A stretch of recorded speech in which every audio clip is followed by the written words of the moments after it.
What's up, investors? It's the Russian dude. There comes a moment in every war when the justifications start sounding like broken records, when the speeches no longer fuel patriotism, and when even the most loyal citizens quietly wonder, was it all for nothing? Russia is now deep into that particular moment. After almost 4 years of distraction, sanctions, casualties, self-inflicted isolation, the Kremlin is still insisting that this is all about NATO or protecting Russian speakers or denazification or whatever slogan the propaganda machine decides to bring up on a Monday morning. I mean, let's be honest, none of those explanations ever held up.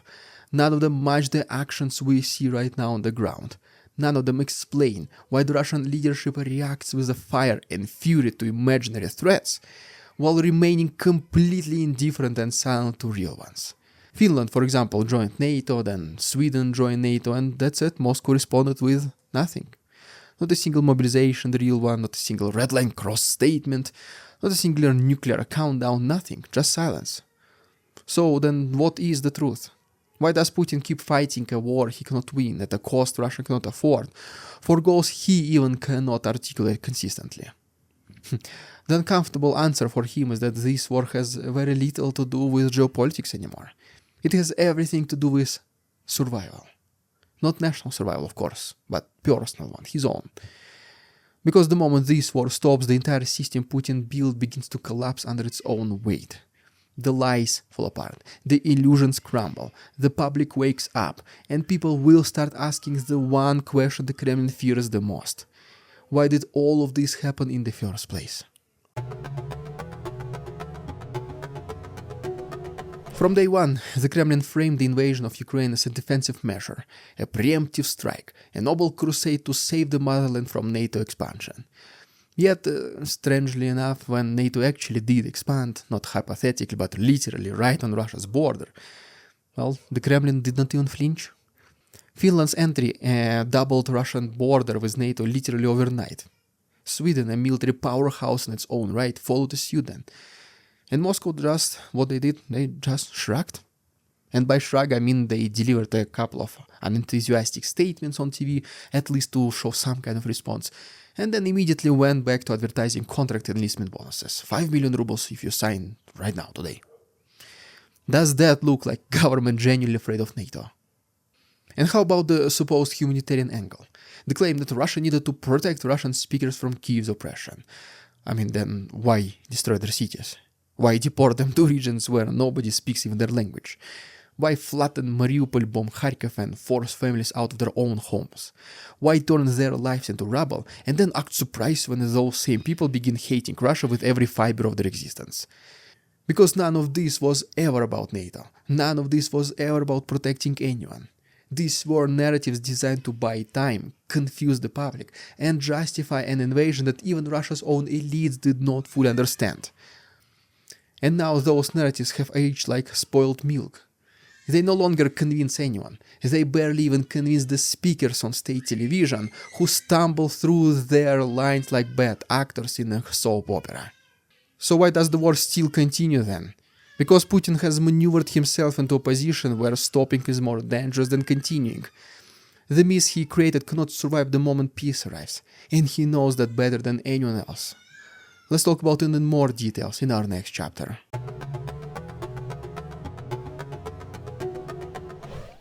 Let's imagine for a moment that the war stops tomorrow.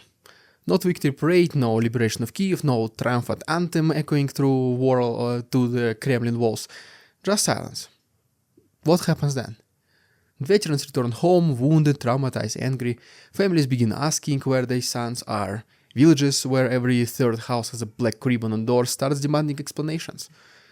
Millions of Russians look at the economic devastation, skyrocketing prices, destroyed cities, and wonder why exactly hundreds of thousands of their countrymen had to die for a war that ended in nothing. The propaganda machine cannot hide behind NATO expansion anymore. They cannot point to conquered territory and just say what.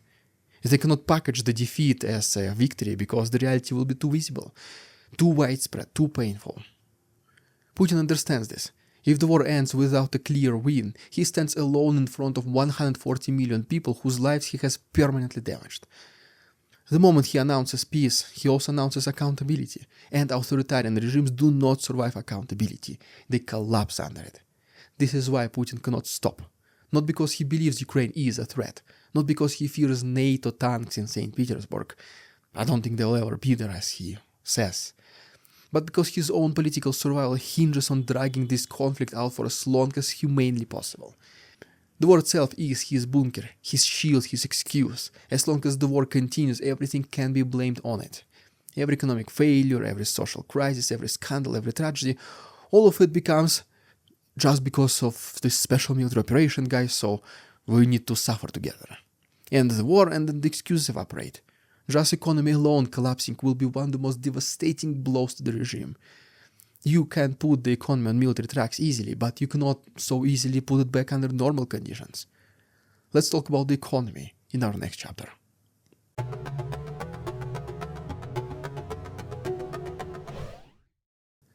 The political dimension is only one side of the disaster. The economic reality is even more catastrophic. Russia is no longer a country with a wartime economy. It is a country surviving only because of wartime economy. The entire system has been rewired to serve one purpose: the front lines. Factories build weapons, not appliances. Engineers design drones, not consumer products. Women sew uniforms, not clothing for stores. Truck drivers deliver ammunition, not food. Money flows into trenches, not hospital. The military sector has become the epicenter of Russian financial life. And here is where the real madness begins. People working military-related industries suddenly become the new middle or even upper class. Not because they rose in the society, even though it helped a lot with increasingly salaries. Not because Russia experienced genuine prosperity, but because everyone else sank. If you assemble drones or manufacture tank parts, you now earn more than doctors, more than teachers definitely, more than entire professions that used to form Russia's social backbone. And the government loves this arrangement, because these people are financially dependent on the war continuing as well. Take away the war, and you take away their salaries, their bonuses, their lavish lifestyle, their financial stability, is the illusion of upward mobility they never had before. But here's the truth. These salaries are artificial, completely inflated, and the people receiving them know exactly what happens when the war ends. They return to earning peanuts. Their spending expectations stay high while their paychecks collapse. And sadly, Russia will face millions of workers, millions of families, better say, who realize that peace equals poverty. You can turbocharge an economy for war, and dictator can do it, it's so easy, but bring it back to normal, well, that requires competence. And the Kremlin does not have competent economists. They have loyalists who just specialize in propaganda, not finance. They built a military machine that cannot transition to peacetime without triggering mass unemployment, social unrest, and inflation so high, so violent, that it would make the 1990s look just like normal times. So, what does Putin do then? Well, he just delays the inevitable, he delays the collapse. He pushes it forward month by month, year by year, hoping something changes. But it won't. Ironically, he is the only person who can bring meaningful change, yet he's the one not ever planning to do it. The closed loop of doom we have right here.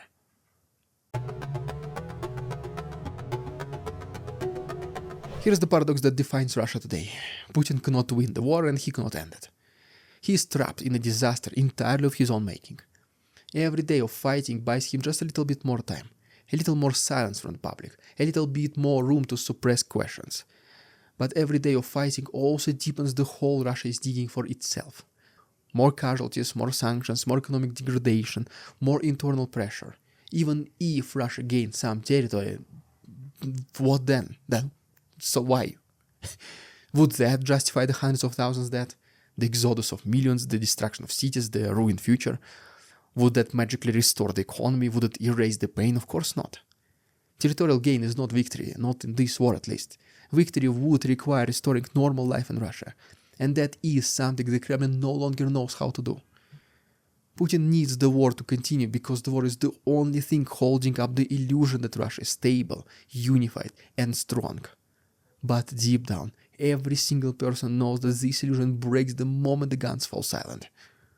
So once again, was it all for nothing? That question already echoes across Russia, in kitchens and telegram chats, in the hearts of mothers who burn their sons. In the minds of workers who see prices rise faster than their wages, in the whispers of people who can no longer believe the propaganda they once repeated. And that question terrifies the Kremlin more than NATO, more than sanctions, more than any Ukrainian counteroffensive. Putin simply cannot afford peace. Peace exposes him. Peace strips away the narratives. Peace forces the country to confront the truth. He spent decades burying under the slogans and parades. The war continues not because Russia needs it, but because Putin does. He will drag it on until the last possible moment, until the economy collapses under its own weight of its own militarization, until the illusions can no longer hold together, until reality storms the gates he thought were impenetrable. And when that specific moment arrives, people will finally see what this war truly was. Not a defense, not a liberation, not even a geopolitical chess match, but a desperate attempt by one single man to outrun the consequences of his own decisions. And consequences always catch up. Always. Well, there you have it, guys. If you haven't done so already, please subscribe to my channel for more videos like this. If you wish to support our work, the links down below, for example, PayPal donations, Patreon memberships. Thanks so much for watching. See you tomorrow.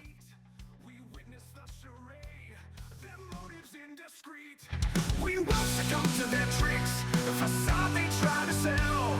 Their twisted words and feeble claims on us all they cannot quell.